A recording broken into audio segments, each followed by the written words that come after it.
Melengkapi kemeriahan peringatan HUT ke-80 RI, pemerintah menggelar Karnaval Budaya pada Minggu malam kemarin. Sejumlah momen menarik terjadi saat karnaval berlangsung. Sekretariat Kabinet. Karnaval Budaya peringatan Hari Kemerdekaan Indonesia yang ke-80 dibuka oleh Presiden Prabowo Subianto di Monas, Jakarta Pusat pada Minggu malam. Seketika langit Monas berwarna-warni saat pertunjukan kembang api digelar setelah iring-iringan karnaval 17 truk hias kementerian dan lembaga negara melintas di hadapan Presiden Prabowo dan Wakil Presiden Gibran Rakabuming Raka. Karnaval Budaya dimulai dari kawasan Monas, Jakarta Pusat dan finish di kawasan Semanggi, Jakarta Selatan. Para Menteri Kabinet Merah Putih juga ikut adu hias kendaraan untuk menunjukkan komitmennya dalam asta cita pemerintah. Mobil hias didekor dengan gaya masing-masing kementerian, seperti Kementerian Agama yang menampilkan candi dan rumah ibadah. Kemudian ada juga mobil hias Kementerian BUMN yang turut mengangkut pesepak bola naturalisasi yang kini di Persija Jakarta, Jordi Amat. Kehadiran Amat sontak menyedot antusiasme masyarakat.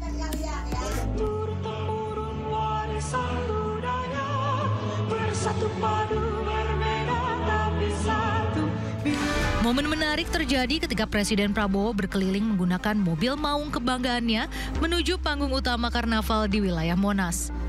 Di perjalanan, Presiden Prabowo dikerumuni oleh warga yang hendak berjabat tangan di lokasi karnaval. Hal yang paling menarik adalah saat Presiden Prabowo menggendong dan mencium seorang balita. Sementara itu, Wakil Presiden Gibran Rakabuming Raka juga hadir menemani Presiden Prabowo Subianto. Wapres Gibran tiba lebih dulu di panggung utama dari Presiden Prabowo. Gibran duduk menikmati iringan mobil karnaval budaya yang melintas di depan panggung utama bersama Presiden Prabowo. Momen menarik lainnya adalah saat iringan mobil karnaval Kementerian Sekretaris Negara berjalan melewati kerumunan masyarakat. Beberapa masyarakat yang hadir sempat riuh memanggil nama Seskap Teddy yang melintas. Di kesempatan yang sama, Sekretaris Kabinet Letkol Teddy Indrawijaya membagikan hadiah dari atas mobil karnaval budaya. Hadiah ini diberikan Teddy saat iring-iringan mobil karnaval Sekretaris Kabinet berada di Bundaran HI Jakarta. Seskap Teddy membagikan hadiah berupa gantungan kunci dan kaos kepada warga. Selain karnaval budaya, perayaan Hari Ulang Tahun Republik Indonesia juga semakin meriah dengan adanya 5 panggung hiburan yang disiapkan pemerintah untuk pesta rakyat. Dari Jakarta, Tim Liputan iNews melaporkan. Masih dari ajang Karnaval Budaya tadi malam, sejumlah warga berteriak, "Turunkan pajak!" saat Menteri Keuangan Sri Mulyani melintas dengan mobil karnavalnya. Teriakan-teriakan hati suara rakyat itu menyikapi kenaikan berbagai pajak, terutama PBB di berbagai daerah.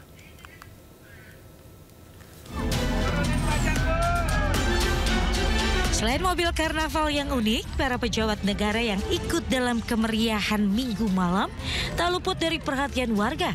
Salah satunya Menteri Keuangan Sri Mulyani yang dielulukan warga penonton karnaval. Warga yang menonton karnaval budaya di Jalan Protokol Jakarta seketika sigap saat kendaraan hias Kementerian Keuangan melintas di depannya. Alih-alih menyambut lambaian tangan Menteri Keuangan yang sedang berada di atas kendaraan, warga sontak tersadar isu yang sedang hangat, yakni pengenaan tarif pajak.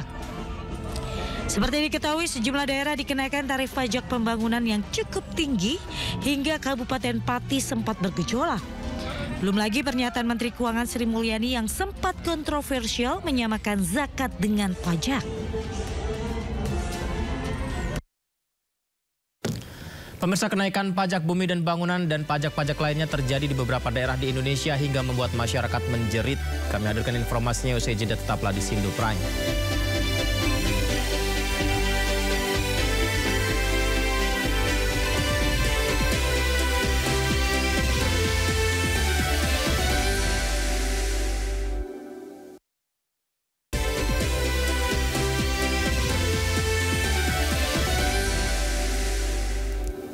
Pemirsa, kenaikan pajak bumi dan bangunan dan pajak-pajak lainnya terjadi di beberapa daerah di Indonesia. Kenaikan pajak diklaim untuk membantu pemenuhan kebutuhan di daerah. Namun di sisi lain, masyarakatnya menjerit.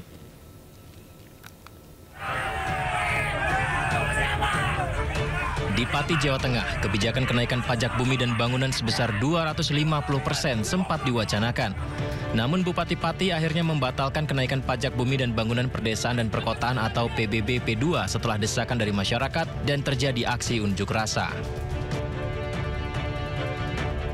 Di Jombang, Jawa Timur, pajak bumi dan bangunan pedesaan perkotaan juga mengalami kenaikan hingga 333%.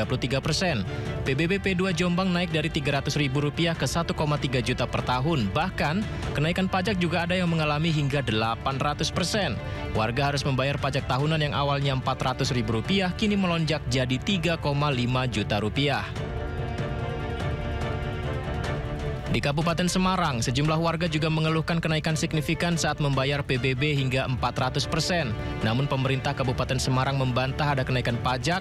Badan Keuangan Daerah Kabupaten Semarang menjelaskan kenaikan nilai pembayaran PBB dimungkinkan apabila terdapat perubahan signifikan pada fungsi objek pajak atau ada penilaian uang. Di Kabupaten Bone, Sulawesi Selatan, terjadi aksi unjuk rasa menolak kenaikan pajak bumi dan bangunan PBB P2 di depan kantor DPRD. Pendemo menilai kebijakan kenaikan pajak hingga 300% dinilai tidak manusiawi dan harus dibatalkan. Sementara itu di Cirebon, Jawa Barat, kenaikan PBB bahkan mencapai 1000% di beberapa wilayah. Paguyuban Pelangi Kota Cirebon bersumber dari media sosial melayangkan aksi protes, menyuarakan kebijakan yang dianggap tidak adil. Menteri Keuangan Sri Mulyani Indrawati sempat dikecam warganet pemirsa karena menyamakan pajak dengan zakat dan wakaf. Sri Mulyani berpendapat manfaat yang dirasakan sama saja, yakni kembali kepada orang-orang yang membutuhkan. Perlindungan sosial. Jadi kalau kita bicara tentang keadilan, bagaimana yang lemah kita bantu. Kalau dalam bahasa syariah itu yang disebut menggunakan zakat, wakaf. Pada dasarnya mereka yang mampu harus menggunakan kemampuannya, karena di dalam setiap rezeki dan harta yang kamu dapatkan ada hak orang lain. Bukan ustazah ya dalam hal ini. Tapi ini karena Menteri Keuangan juga dalam setiap rezeki Anda ada hak orang lain. Caranya hak orang lain itu diberikan, ada yang melalui zakat, ada yang melalui wakaf, ada yang melalui pajak. Dan pajak itu kembali kepada yang membutuhkan. Kami sampaikan 10 juta keluarga tidak mampu diberikan program keluarga harapan. Bahkan diberikan tambahan sembako untuk 18 juta keluarga.